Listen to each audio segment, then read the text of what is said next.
Hola, hola, raíces del cielo, ¿cómo pasaron el fin de semana? Bueno, ojalá muy bien, a pesar de los aspectos difíciles que confrontamos. Es parte de la vida, ¿no? Aprender a saltar por sobre los aros, ¿no? Y bueno, ya hoy es lunes y espero que tengan una mejor semana esta semana. Así que es lunes, día de la luna, y con la luna en Virgo comenzamos sintonizando con el cuerpo.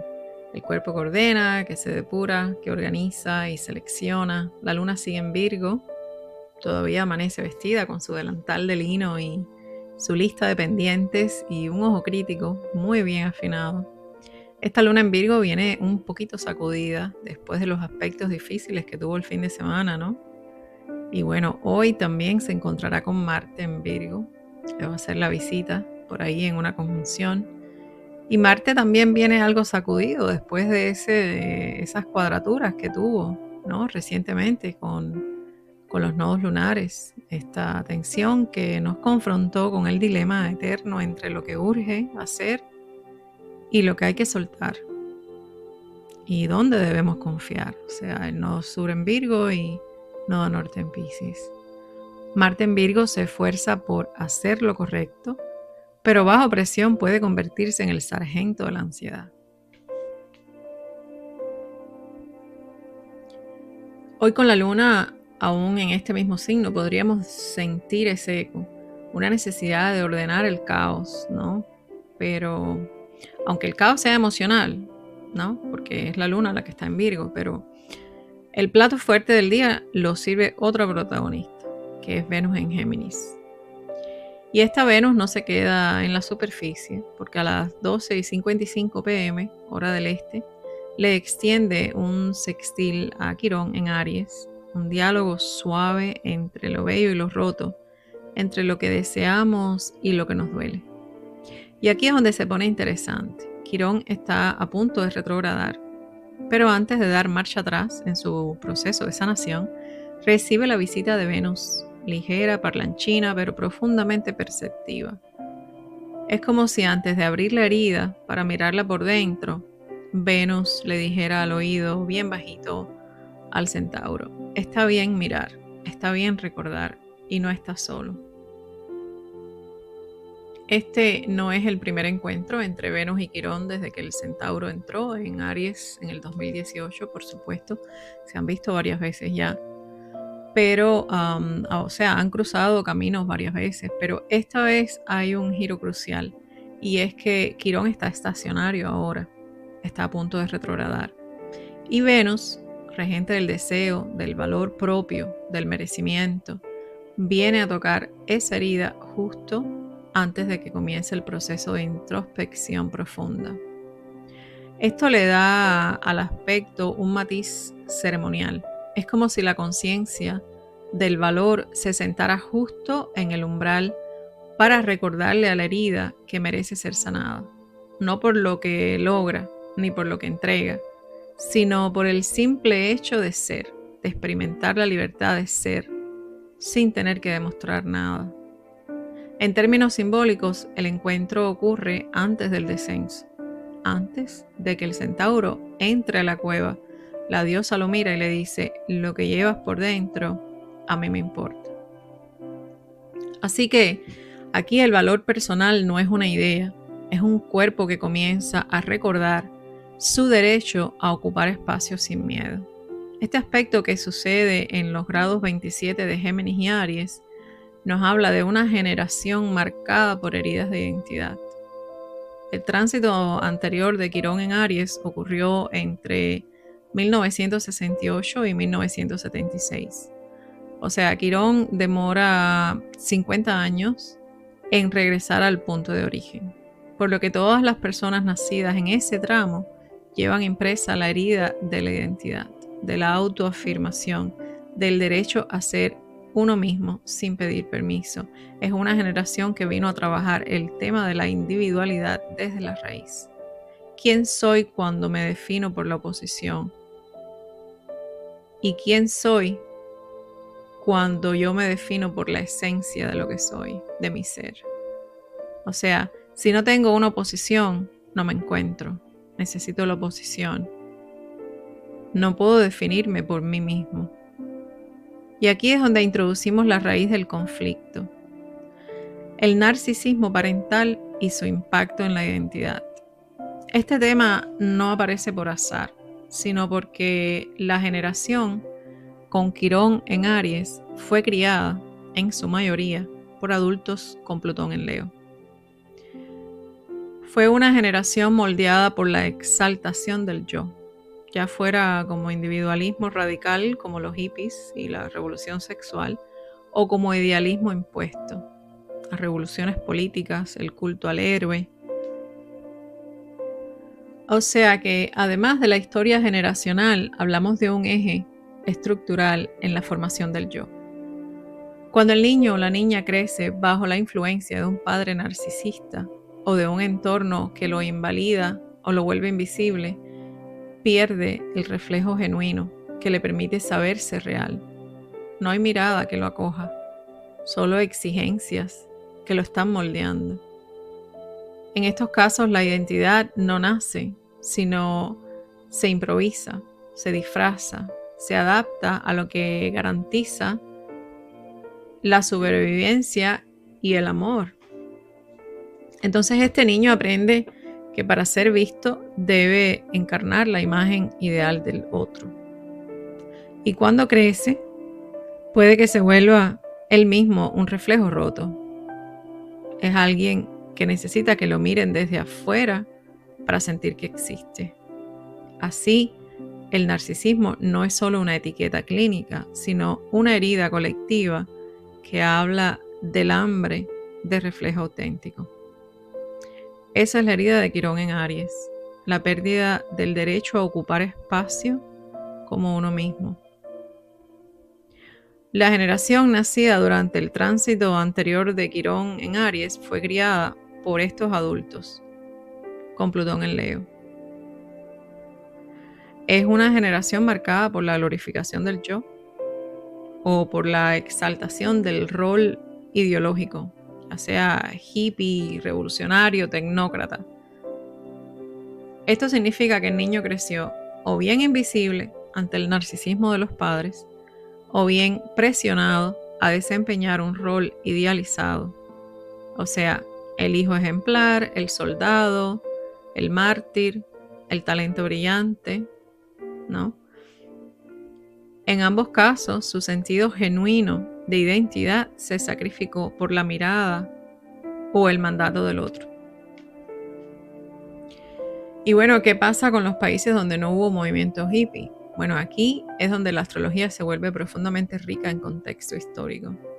Porque mientras en Estados Unidos y Europa Occidental, la generación Plutón en Leo, que fue desde el 37 al 58, buscaba liberación, o sea, los nacidos dentro de ese marco. Mientras esta generación estaba buscando liberación, autoexpresión, rock, revolución sexual, en otros países se manifestaba de otras maneras.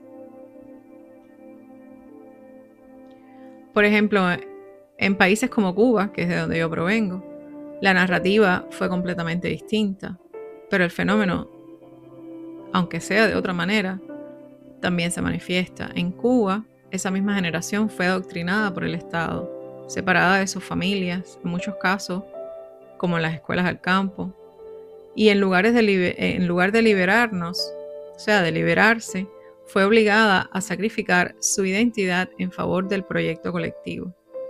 Hay una total pérdida de la identidad. El narcisismo aquí no se manifestó solo en los padres, sino en todo un sistema completo de adultos, maestros, líderes, figuras de autoridad que moldeaban al niño desde un mandato ideológico. La mirada no era individual, sino colectiva, pero igual de exigente e invalidante. El narcisismo en este caso no se manifestó como show externo, sino como una herida de invisibilidad o de actuación revolucionaria obligado, ¿no? Pero el daño a la identidad fue igual de profundo, sobre todo el uso de las máscaras. En España, quienes crecieron durante el franquismo que acabó en el 75, pero dejó una huella inmensa, o sea, dejó una resaca postdictatorial, ¿no? Fueron educados en un sistema de control moral, silencio emocional y culto a la autoridad. La autenticidad era peligrosa, la obediencia premiada. Todo esto deja un eco, señores, en la cultura. En Chile, la dictadura militar, ¿no? Que comenzó en el 73, impuso un régimen basado en el miedo, la censura y la vigilancia. Se vivió una fractura familiar forzada, desapariciones, silencios institucionalizados y mandatos ideológicos desde el Estado. O sea, ser uno mismo te podía costar la vida o el exilio. Esto todavía pasa en Cuba, ¿eh? Esto todavía pasa en Cuba. O sea, el tema en Cuba es crítico, es otro. Pero bueno, no me voy a robar el show yo ahora con mi país. En Argentina, durante la última dictadura militar, en el 76 al 83, se instauró también un sistema de control similar, o sea, con centros clandestinos de detención, niños robados, represión feroz y un clima social en el que expresar tu verdad podía llevarte a la desaparición. La narrativa del deber, la obediencia, el silencio permeó hogares y escuelas. Y aunque Quirón salió de Aries en el 76, el eco que dejó es muy grande. O sea, en Europa del Este pasó algo similar también. Todos esos países del campo socialista también experimentaron lo mismo. Hasta el muro de Berlín que se cayó en el 89. O sea, fueron todos esos años que se instaló ese miedo a ser uno mismo, la desconfianza en el deseo propio, la urgencia de encajar para no desaparecer. Esto siguió operando por muchos años más. O sea, esto dejó una impronta emocional que aún tiembla en la raíz colectiva. Ese eco no quedó limitado al final del tránsito, en realidad. Eso se enraizó profundamente en la cultura emocional de las siguientes décadas. El miedo a mostrarse genuino, a destacar, a confrontar, a ocupar espacio desde la autenticidad se volvió parte de un guión colectivo. Y en muchos casos ese guión incluía máscaras de funcionalidad, resiliencia fingida o sumisión estratégica. Las reglas no escritas dictaban: no molestes, no sientas mucho, no te salgas del molde, y así el baile de máscaras se volvió parte de la vida cotidiana, ¿no? O sea, en todos estos casos ser auténtico era un riesgo y el narcisismo estructural operaba desde el control, el deber, la moral vertical. Los hijos de estas generaciones, los nacidos con Quirón en Aries, aprendieron a sobrevivir camuflándose, apagando su deseo y cumpliendo el guión que asegurara su integridad física o emocional. Estas generaciones fueron criadas bajo el lema tácito de no sobresalgas, no opines, no sientas demasiado. El narcisismo aquí no fue el del selfie o el show, sino el del control vertical y la idealización del mártir. El hijo obediente, el que no incomoda. Y muchas de estas heridas fueron heredadas por sus hijos, los nacidos con Quirón en Aries, que aprendieron a existir solo si encajaban, agradaban o no interrumpían la narrativa oficial. Encima de eso, los nacidos con Plutón en Libra, que fue desde el 71 al 84, crecieron viendo el conflicto de cerca, muchas veces desde el silencio, y aprendieron a mantener la paz a toda costa, incluso al precio de sí mismos. Esta generación, los hijos de quienes vieron la guerra, la represión o la revolución, se entrenó en el arte de agradar, de negociar, de sostener el equilibrio, de vivir en dos aguas, pero muchas veces a costa de su autenticidad. Se volvieron expertos en complacer para evitar el conflicto. Pero eso tiene un precio, que es la pérdida de la conexión con el propio ser y tu propio deseo. Después de este encuentro entre Venus y el sanador herido, La luna hace conjunción a Marte en Virgo, como lo habíamos dicho ahorita, a 24 grados con 19 minutos, y esto va a ser a las 2:43 p.m. Y este aspecto activa el cuerpo, los nervios, los impulsos prácticos y puede manifestarse en una necesidad urgente de resolver, clasificar, intervenir. El riesgo aquí es agredir con corrección, presionar por soluciones, reaccionar con rigidez. Pero también puede ser una oportunidad de limpiar con intención, tomar decisiones necesarias o poner límites saludables desde un lugar claro. Así que aprovechen la oportunidad. Después de lo que hemos hablado, es importante poner límites y hablar claro. A las 8:12 p.m. la luna hace un quincuncio a Quirón en Aries a 27 grados con 9 minutos. Y aquí aparece el eco sutil de una incomodidad antigua, una emoción mal digerida que tropieza con una vieja herida de identidad. La luna le susurra a Quirón: ¿cuántas veces más vas a esconderte detrás de una versión correcta de ti? Y Quirón, desde su quietud estacionaria, apenas tiembla. No todo lo que incomoda es actual.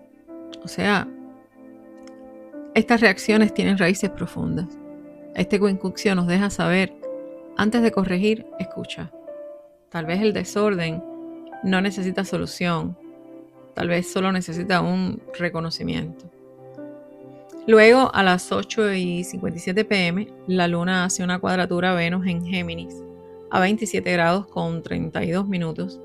Después del encuentro entre Quirón y Venus, la luna se enfrenta a Venus en un aspecto tenso, como si le dijera: ¿de verdad eso es amor o es solo el intento de caer bien? Y Venus, dual, rápida y brillante, como está ahora en el signo de Géminis, no responde de inmediato. Entonces esta cuadratura incomoda, porque revela lo que no se ha dicho, lo que no encaja, lo que duele aunque se sonría. Hay una discordia entre lo que sentimos y lo que deseamos, un tironeo entre necesidad de orden interno y el deseo de conexión externa. Pero también puede abrir la puerta a una sinceridad emocional menos decorada y más real. La incomodidad puede ser social, estética, afectiva, pero también revela lo que no se ha dicho, lo que no encaja, lo que duele aunque se sonría. Y después de esta cuadratura, la luna queda fuera de curso, iniciando una breve pausa energética hasta que cambie de signo. Todo el día nos invita a una limpieza emocional que no sea solo práctica, sino también simbólica, como si cada reacción, cada urgencia, cada malestar fuera un espejo que apunta hacia una raíz más antigua. Y si escuchamos bien, tal vez podamos oír lo que esta raíz está pidiendo: descanso, dignidad, simplemente permiso para ser sin tanta exigencia. Tal vez es solo esa simpleza. A veces no sabemos lo gratificante que es sentir esa libertad de ser hasta que no lo hacemos. El símbolo sabiano de hoy nos acompaña en el grado 6 de Leo, y la imagen que tenemos es una dama conservadora, es confrontada por una chica hippie. Y este símbolo no podía ser más pertinente para hoy. No, es que la correspondencia es extrema, ¿no?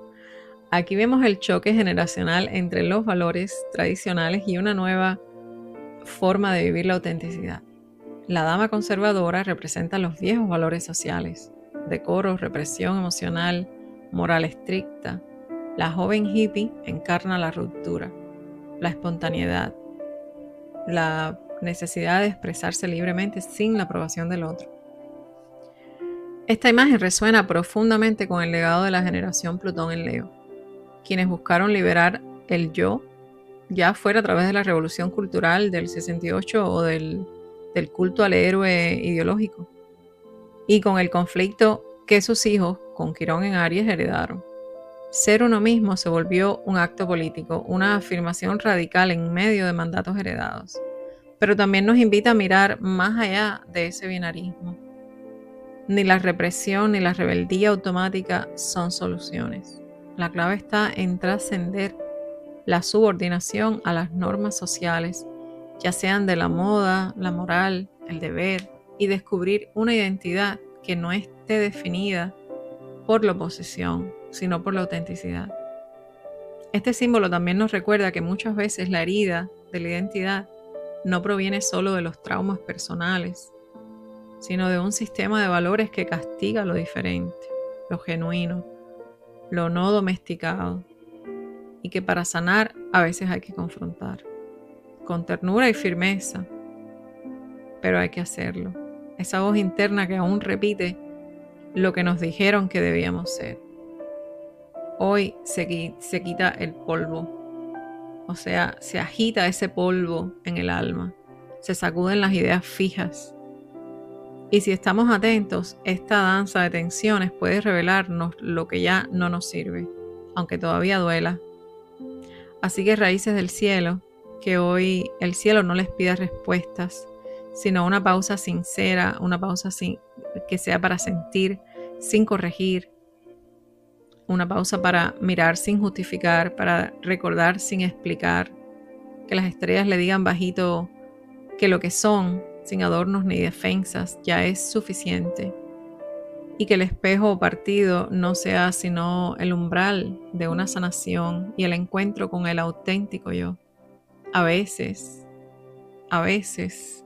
tenemos que perder por completo el sentido de ser para volvernos a encontrar desde la raíz, desnudos de todo lo que nos impusieron, listos para recordar lo que siempre estuvo adentro.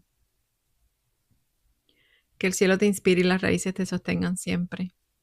Nos vemos mañana en otro Pulso Astral y que tengan una excelente semana. Chao.